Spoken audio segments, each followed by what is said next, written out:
Assalamualaikum warahmatullahi wabarakatuh. Kisah kali ini dikirim oleh seseorang yang kita sebut saja namanya Kak Nina. Oke, tanpa berlama-lama kita langsung saja ke kisah Kak Nina. Oke, jadi pada tahun 2008 Kak Nina menikah dengan Mas Ruli. Kak Nina asli orang Palu, sementara Mas Ruli asli orang Jogja. Mereka saling mengenal ketika mereka sama-sama kuliah di kampus yang sama di Jogja. Mas Ruli bekerja sebagai asisten di sebuah perkebunan kelapa sawit yang baru buka di Kalimantan. Setelah menikah, Mas Ruli mengajak Kak Nina ikut ke Kalimantan. Karena kata Kak Nina, di sana sudah disediakan rumah dinas. Singkat cerita, Kak Nina pun ikut ke sana. Kak Nina sangat kaget ketika mengetahui lokasi yang dituju sangat jauh dari kota, tepatnya berada di pedalaman Kalimantan yang masih dikelilingi hutan belantara. Setelah menempuh perjalanan dari Palu ke tempat tujuan yang memakan waktu 2 hari 2 malam, akhirnya Kak Nina dan Mas Ruli sampai ke tempat tujuan. Kak Nina yang terbiasa hidup di kota syok melihat tempat barunya. Di sana jaringan sangat susah, air yang masih sangat keruh, bahkan terkesan sangat kuning. Itu membuat Kak Nina bingung, apalagi ketika hendak cuci piring atau mandi. Tapi Mas Ruli selalu berusaha menguatkan Kak Nina agar Kak Nina tetap bersabar. "Nin, kamu yang sabar ya. Nanti lama-lama terbiasa kok," kata Mas Ruli. Kak Nina hanya mengangguk. 6 bulan setelah Kak Nina tinggal di Kalimantan, Kak Nina merasakan mual dan muntah. Awalnya Kak Nina pikir Kak Nina masuk angin. Tapi rupanya setelah diperiksa bidan, alhamdulillahnya Kak Nina hamil. Untunglah di tempat Kak Nina ada bidan, meskipun bidannya sering tinggal di kota. Hanya sesekali dia datang ke perusahaan. Pihak perusahaan terpaksa tidak memecat bidan itu karena sudah banyak bidan yang pernah bertugas di situ, tapi tak ada yang betah. Kata Kak Nina, perkebunan yang dia tempati ini dulunya logging, kemudian beralih ke perkebunan kelapa sawit. Kak Nina dan Mas Ruli sangat senang mendengar kabar ini. Apalagi Kak Nina yang selama ini selalu kesepian karena tiap hari hanya tinggal seorang diri di rumah. Selama ngidam, Kak Nina sering mengalami plek, sehingga bidan menyarankan agar Kak Nina jangan banyak gerak. Saat memasuki usia kandungan 6 bulan, Kak Nina merasa bahwa usia kandungannya kok sangat besar ya, seperti sedang mengandung anak kembar. Kata Kak Nina, waktu itu dokter Opjin hanya ada di kota, sehingga dia tidak bisa melakukan USG. Karena jarak antara tempat tinggal Kak Nina dengan kota sekitar 9 jam perjalanan. Itu pun kalau jalanan tidak rusak dan becek. Kak Nina akhirnya hanya bisa memeriksa ke puskesmas, dan hasilnya Kak Nina hamil anak kembar. Waktu itu Kak Nina ingin pulang ke Palu saja biar bisa melahirkan di kampung. Tapi karena pleknya belum juga berhenti, akhirnya Kak Nina mengurungkan niatnya karena takut terjadi apa-apa di jalan. Kata Kak Nina, selama dia hamil, setiap menjelang maghrib selalu ada bayangan seseorang di belakang rumah. Tapi ketika diperiksa tidak ada siapa-siapa. Suatu hari menjelang sore, Kak Nina berjalan ke belakang rumah hendak memetik sayur. Tiba-tiba Sekilas Kak Nina melihat ada sosok di balik sawit yang pas Kak Nina periksa, sosok itu sudah tak ada. Ketika akan balik badan, Kak Nina merasa ada angin yang menghembus-hembus perutnya. Kak Nina waktu itu tidak berpikir apa-apa. Seminggu kemudian, banyak staf perusahaan yang mengambil cuti karena tinggal 3 hari akan datang tahun baru. Banyak juga karyawan yang pulang kampung. Nah, Mas Ruli tidak cuti karena Mas Ruli mendapat jatah piket untuk memantau perkebunan selama masa libur. Saat malam tiba-tiba Kak Nina kembali merasakan rasa sakit di perutnya. Kak Nina pikir ya itu biasa karena usia kandungannya pun baru memasuki usia 8 bulan. Tapi malam semakin larut, perut Kak Nina pun semakin sakit. Kak Nina yang saat itu hanya sendiri di rumah karena Mas Ruli sedang patroli bersama security di sekeliling perkebunan. Sehingga Kak Nina hanya bisa menahan rasa sakit sembari menunggu Mas Ruli pulang.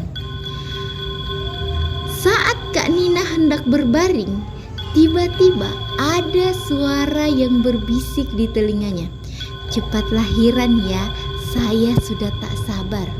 Kak Nina refleks menoleh, tapi tak ada siapa-siapa. Kak Nina seketika ketakutan. Kak Nina lalu berlari keluar rumah dan segera menuju ke mes dapur yang berada di samping rumah. Kak Nina lalu mengetok pintu mes. Untungnya Bi Sum, tukang masak, belum tidur. "Ada apa Bu Nina?" tanya Bi Sum. "Perut saya sakit Bi, tolong ke posko security lalu hubungi Mas Ruli melalui HT security ya Bi. Bilang perut Bu Nina sakit." Bi Sum segera bergegas menuju pos security yang letaknya memang tidak terlalu jauh. Tapi tiba-tiba Bi Sum bertanya pada Bu Nina, "Itu siapa di rumah Bu Nina?" Sambil menunjuk ke dapur yang mana jendelanya transparan, sehingga kalau lampu menyala orang bisa melihat dari luar. Kak Nina seketika menoleh ke arah dapur rumahnya, tapi tidak ada siapa-siapa. "Apa Mas Ruli ya Bi?" tanya Kak Nina balik. "Kayaknya bukan Bu, soalnya tadi yang saya lihat itu perempuan." Kak Nina seketika tergidik, rasa sakit dan takut bercampur jadi satu. Untunglah sebelum Bi Sum pergi, Mas Ruli sudah pulang. Kak Nina lalu menceritakan kejadian tadi kepada Mas Ruli sambil menahan rasa sakit.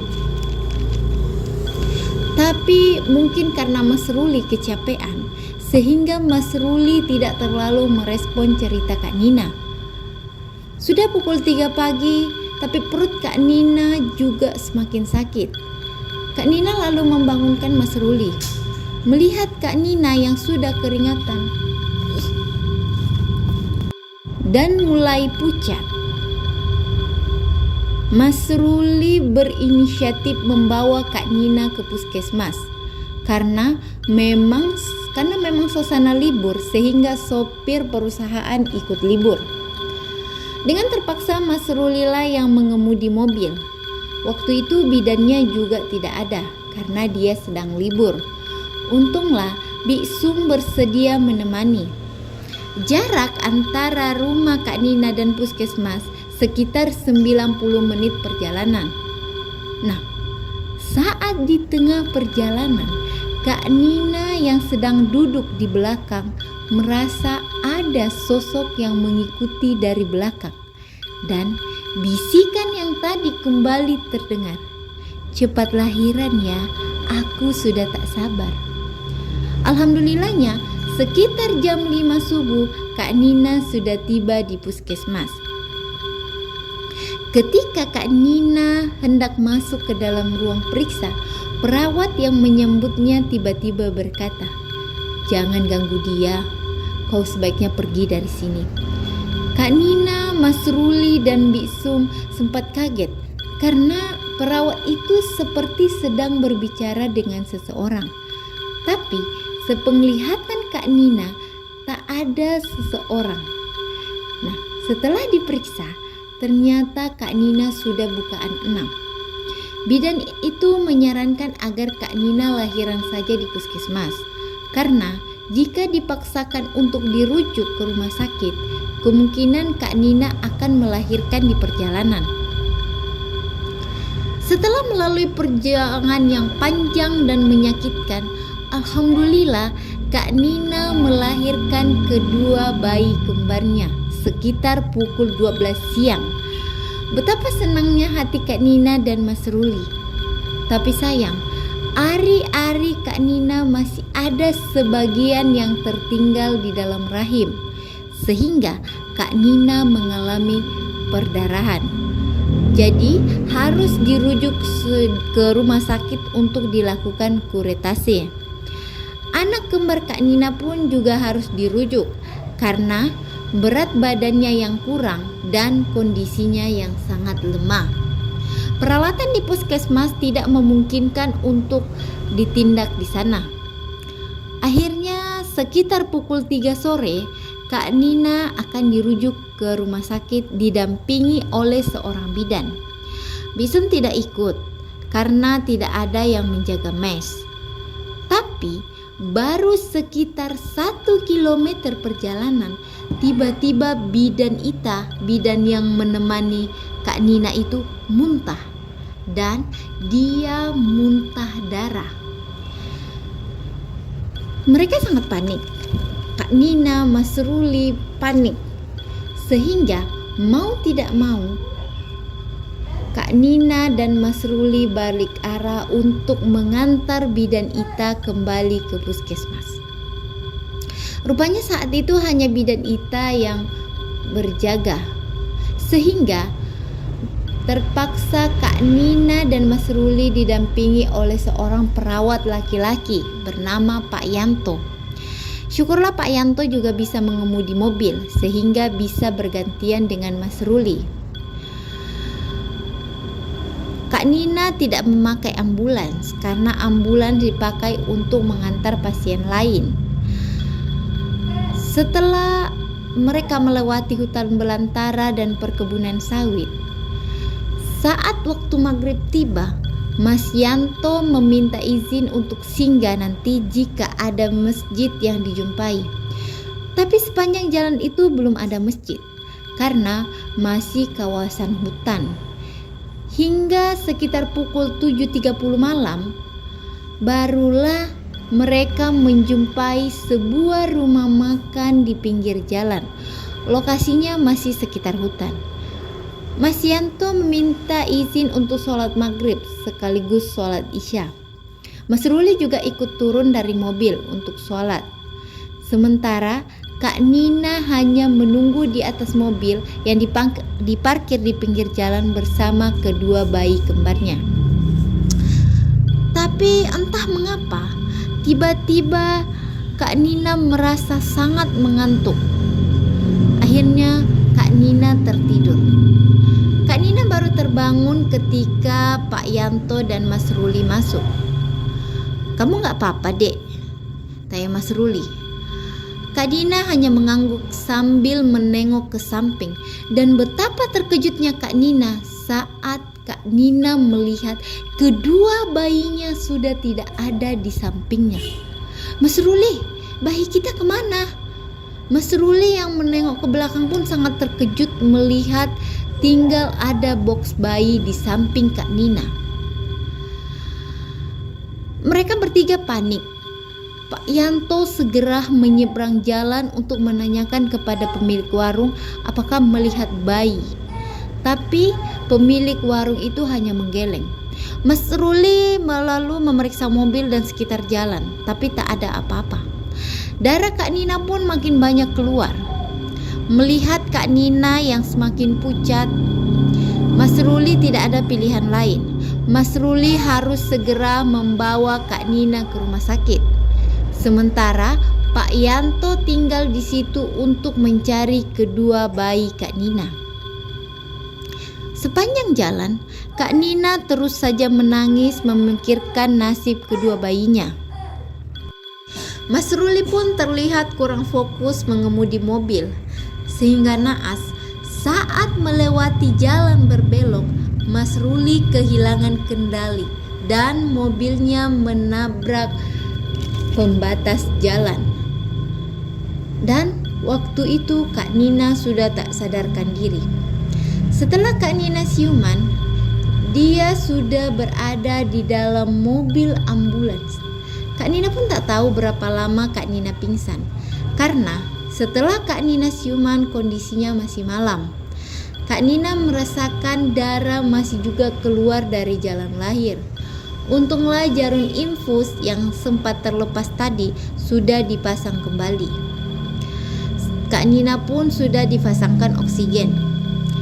Dengan suara lemah, Kak Nina bertanya pada seseorang yang ada di sampingnya. "Suami saya mana, Pak?"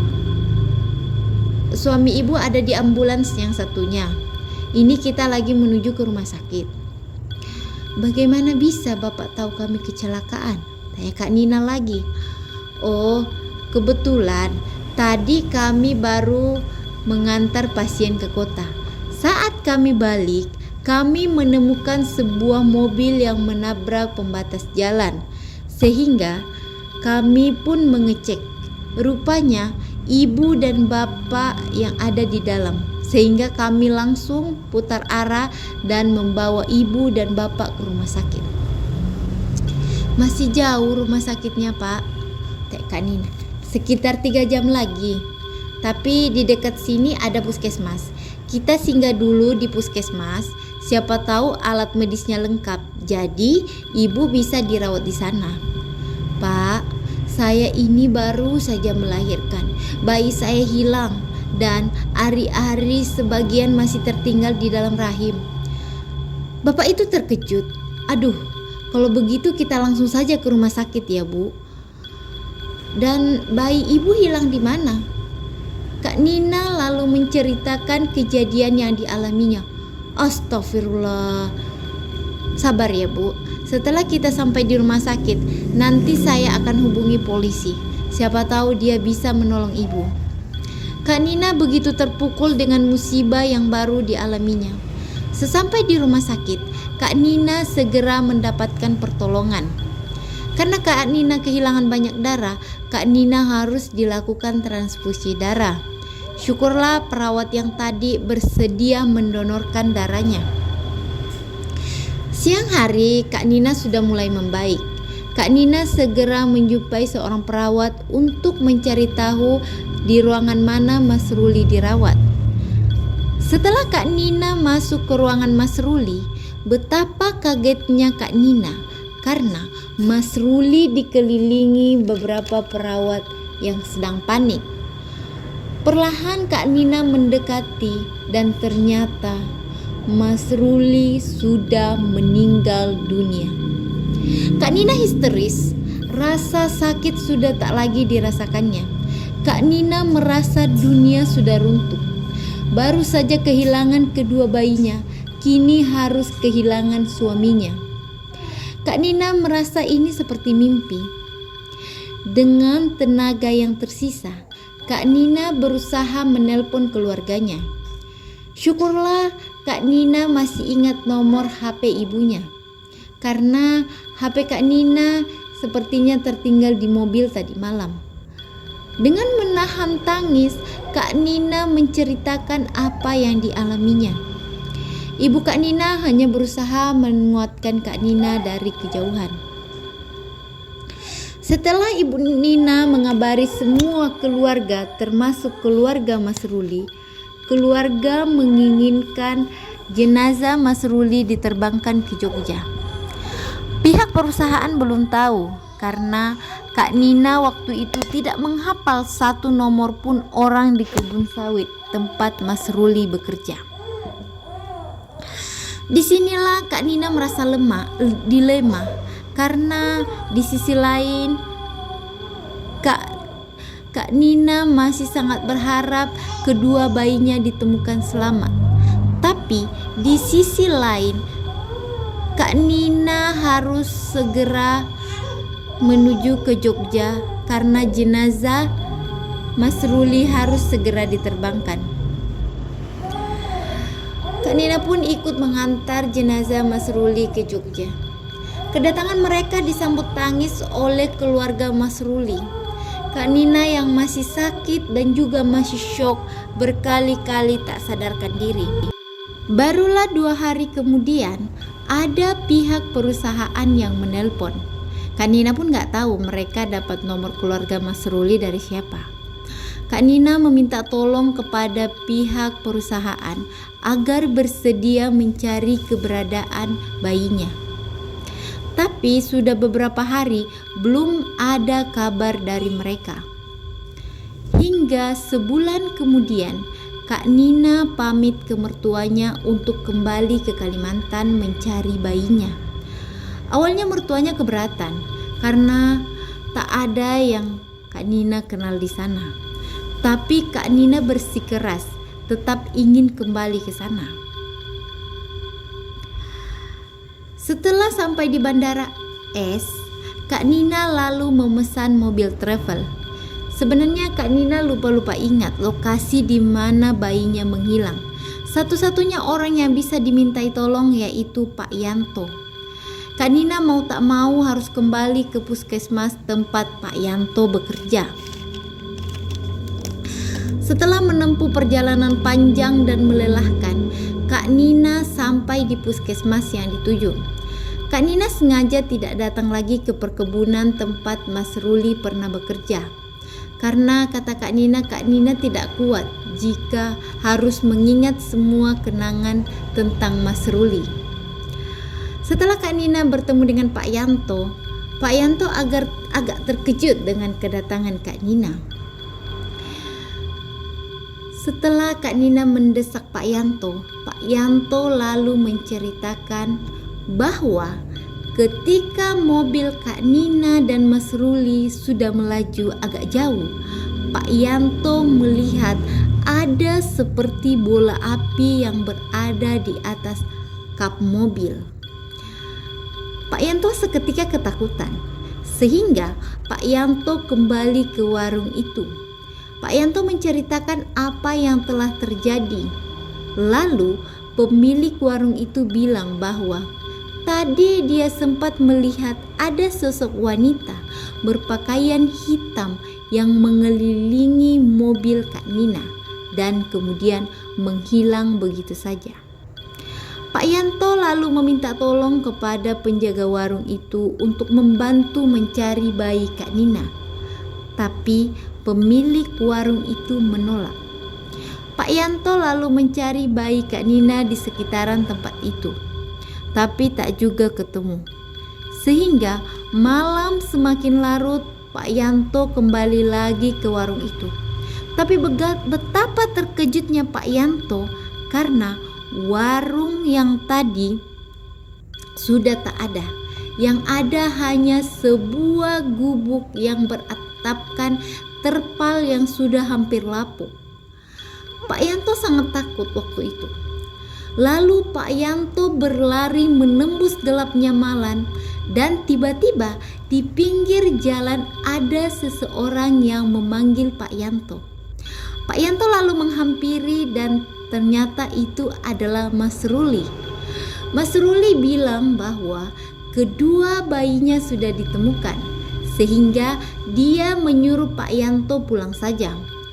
Waktu itu Pak Yanto antara senang campur marah karena Mas Ruli menyuruh pulang padahal sudah tengah malam dan mobilnya kan dibawa sama Mas Ruli. Mas Ruli bilang bahwa Pak Yanto tunggu saja sebentar. Sebentar lagi mobil temannya datang. Dan benar, sekitar 5 menit sebuah mobil datang dan Pak Yanto masuk ke dalam mobil itu. Dan tahu-taunya Pak Yanto terbangun setelah ada orang yang membangunkannya. Dan kalian tahu Pak Yanto tidur di mana? Benar, Pak Yanto tertidur di pinggir jalan, bukan di dalam mobil. Setelah itu Pak Yanto yang masih bingung, masih linglung dibawa ke rumah tetua adat. Keesokan harinya barulah pihak puskesmas menjemput Pak Yanto. Kak Nina yang mendengar cerita Pak Yanto hanya terdiam. Lalu Pak Yanto bertanya, "Di mana Mas Ruli?" Kak Nina menjawab bahwa Mas Ruli telah meninggal dunia di rumah sakit akibat kecelakaan malam itu. Pak Yanto terkejut karena ternyata orang yang mendatanginya malam itu bukanlah Mas Ruli. Berbekal alamat lokasi menghilangnya bayi Kak Nina yang didapat dari Pak Yanto, Kak Nina segera ke lokasi, tapi tak ada tanda-tanda keberadaan bayinya. Kak Nina lalu mendatangi rumah tetua adat, dan dari tetua adat itu Kak Nina seolah mendapat jawaban bahwa sepertinya Mas Ruli pernah berbuat kesalahan atau melanggar pantang, sehingga penunggu hutan di tempat Mas Ruli bekerja itu mengincar Mas Ruli. Tapi melihat Kak Nina hamil, penunggu itu sangat senang karena sepertinya bayi yang Kak Nina kandung itu memiliki darah manis. Sehingga semenjak itu penunggu itu selalu mengawasi Kak Nina untuk mengambil janin yang dikandungnya. Sebenarnya bayi Kak Nina itu udah diincar memang sejak dari dalam kandungan, tetapi ada sosok lain yang selalu melindungi Kak Nina, sehingga ketika Kak Nina keluar dari area perkebunan itu, barulah si penunggu itu bebas mengambil bayi Kak Nina. Kak Nina begitu syok. "Jadi bagi saya bagaimana, Pak?" tanya Kak Nina. "Sepertinya bayimu masih hidup, tapi mereka tidak akan pernah kembali menjadi milikmu. Sebaiknya kamu ikhlaskan saja." Berat rasanya Kak Nina untuk mengikhlaskan, tapi karena sudah tak ada harapan, Kak Nina akhirnya memilih kembali pulang ke Palu. Kata Kak Nina, butuh beberapa tahun untuk bangkit dari trauma itu. Tapi kata Kak Nina, bayi kembarnya itu selalu hadir di dalam mimpinya. Hanya saja di dalam mimpi Kak Nina melihat bayi mereka itu memakai baju kerajaan. Dan sampai sekarang Kak Nina masih sering memimpikannya. Anehnya, justru Mas Ruli lah yang hampir tidak pernah masuk ke dalam mimpi Kak Nina. Kata Kak Nina, sampai sekarang Kak Nina masih tak paham apa kesalahan yang telah Mas Ruli perbuat.